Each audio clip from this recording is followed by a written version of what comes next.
acontece quando uma potência militar enfrenta um país sem uma marinha?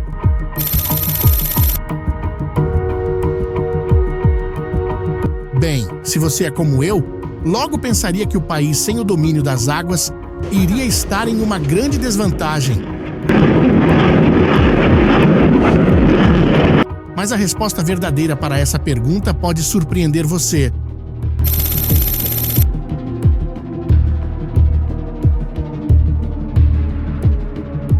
Isso porque, nos últimos 2 anos, testemunhamos algo que muitos consideravam impossível.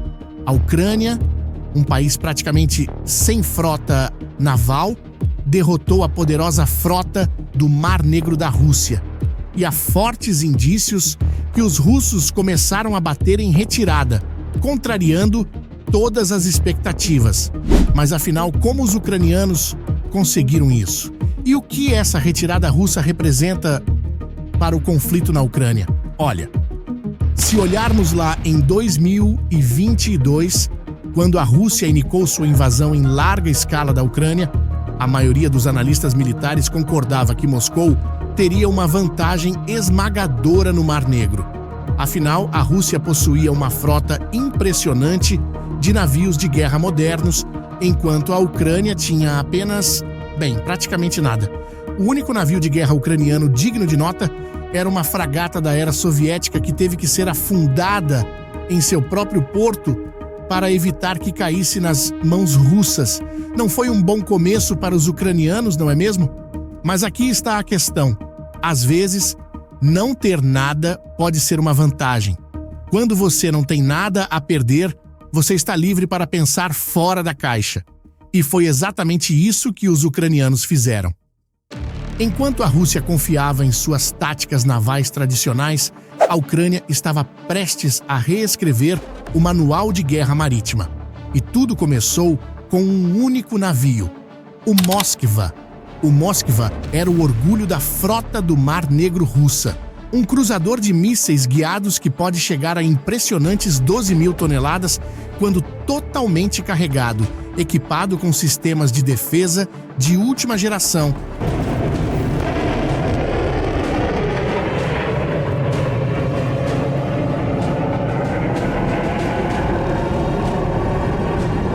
Era considerado praticamente invulnerável a ataques ucranianos. Mas como na história do Titanic, sempre que pensamos que algo é indestrutível, a realidade esfrega algo diferente na nossa cara. Na madrugada de 14 de abril daquele mesmo ano, o impossível aconteceu. Usando uma combinação de inteligência compartilhada pelos Estados Unidos e seus próprios sistemas de radar, os ucranianos localizaram o Moskva. Com o alvo marcado, os ucranianos apertaram o botão vermelho e lançaram 2 mísseis antinavio Neptune, fabricados na própria Ucrânia. Com a guarda baixa, o Moskva era uma presa fácil naquele momento. O resultado?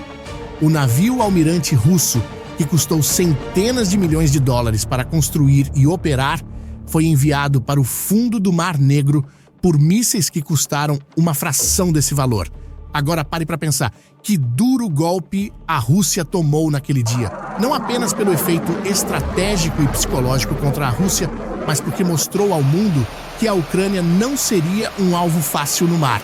Esse acontecimento foi considerado um momento decisivo na guerra, mas a história não termina aqui. Na verdade, ela mal começou. Pouco tempo depois, a Ucrânia iria revelar uma poderosa arma secreta, drones marítimos. Agora, quando pensamos em drones, geralmente imaginamos aqueles pequenos quadricópteros voadores. Mas os ucranianos tinham algo completamente diferente em mente. Em meados de 2022, contando com pouca ajuda externa, eles começaram a projetar e construir o que viria a ser conhecido como o Magura. Este não era um drone comum, era um veículo marítimo não tripulado, carregado com até 300 quilos de explosivos, capaz de viajar longas distâncias em mares agitados sem ser detectado por radar. Imagine um pequeno barco-bomba robótico, guiado remotamente e praticamente invisível. Parece algo saído de um filme de James Bond, não é? A estreia desse drone no conflito aconteceu na metade de outubro daquele mesmo ano. O alvo, nada menos que o coração do poder naval russo no Mar Negro, a base naval de Sebastopol, na Crimeia ocupada. Às 4 da manhã, enquanto a maioria dos marinheiros russos dormia, entre 6 e 8 drones Magura entraram silenciosamente no porto. O resultado foi devastador. O novo navio almirante da frota russa, a fragata Admiral Makarov, foi danificada, assim como um navio de varredura de minas. Este ataque foi descrito por um analista naval como um ponto de virada na estratégia naval, e ele não estava exagerando. Mas os ucranianos não pararam por aí. Nas semanas e meses seguintes, esses drones marítimos foram implantados em uma escala cada vez maior. Imagine a cena: pequenos barcos não tripulados, cada um carregando centenas de quilos de explosivos, navegando silenciosamente pelas águas do Mar Negro. Seus operadores, sentados em segurança em bunkers na costa ucraniana, guiando-os através de câmeras diretamente para seus alvos. Os alvos variavam de rebocadores e barcos de patrulha a corvetas armadas com mísseis e navios de desembarque. Um ataque particularmente dramático foi contra a corveta Ivanovets. As imagens capturadas pelos drones mostram a tripulação do navio russo atirando desesperadamente na água, tentando acertar os pequenos alvos que se aproximavam. Mas era tarde demais. As explosões subsequentes enviaram o navio para o fundo do mar. Dali em diante, podemos dizer que foi o começo do fim para a frota russa. A caça às bruxas havia começado. Uma a uma, as embarcações, equipamentos e bases começaram a ser destruídas ou danificadas. Os russos, acostumados a enfrentar frotas navais convencionais, simplesmente não tinham uma resposta eficaz para essa nova ameaça. Motivados com seus drones, os ucranianos começaram a inovar ainda mais.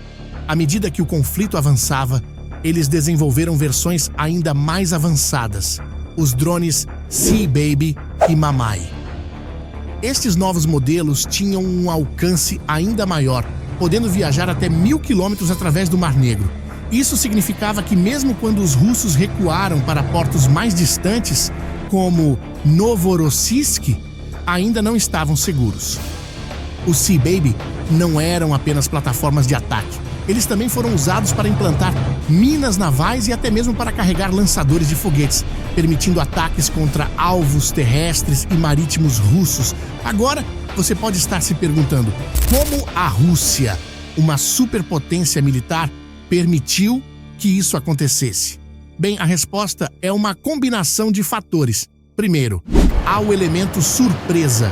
A Rússia simplesmente não estava preparada para enfrentar este tipo de ataque. Em segundo lugar, a geografia do Mar Negro favorece a Ucrânia neste tipo de guerra. É um mar relativamente pequeno e fechado, o que significa que os navios russos têm pouco espaço para manobrar ou se esconder. Terceiro, e talvez mais importante, há o fator humano. Os ucranianos estão lutando por sua sobrevivência, por sua terra natal. Isso proporciona um nível de motivação e criatividade que é difícil de igualar.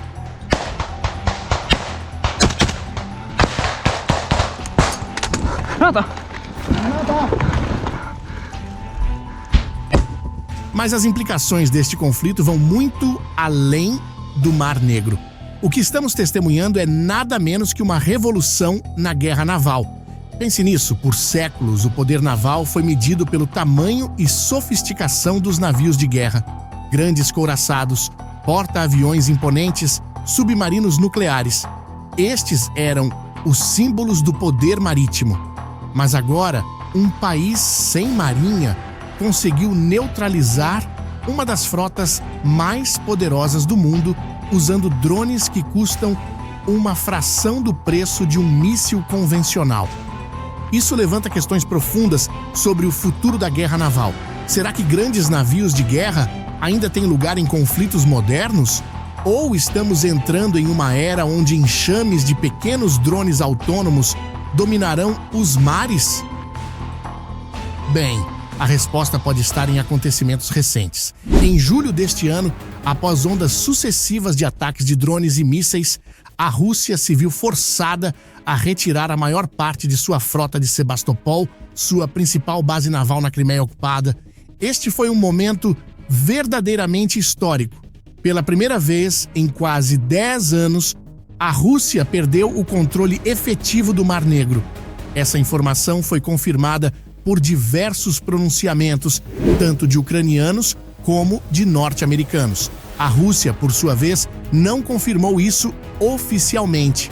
De qualquer forma, imagens de satélite deixam bastante claro que o número de navios nessa base naval reduziu consideravelmente. Bem, e o que isso significa? Fica bastante claro que a inovação muitas vezes nasce da necessidade. Veja, a Rússia tinha navios maiores e mais bem armados, mas foi a flexibilidade tática da Ucrânia que prevaleceu. Em termos militares, estamos possivelmente testemunhando o início de uma nova era na guerra naval. Uma era onde pequenos drones autônomos podem desafiar até mesmo as marinhas mais poderosas do mundo. E você, o que pensa sobre isso? Acredita que os drones marítimos vão dominar os oceanos? Ou acredita que ainda há bastante espaço para os navios convencionais? Deixe sua opinião nos comentários. Se gostou dessa análise, aproveite para dar um like nesse vídeo e se inscrever em nosso canal. Até a próxima!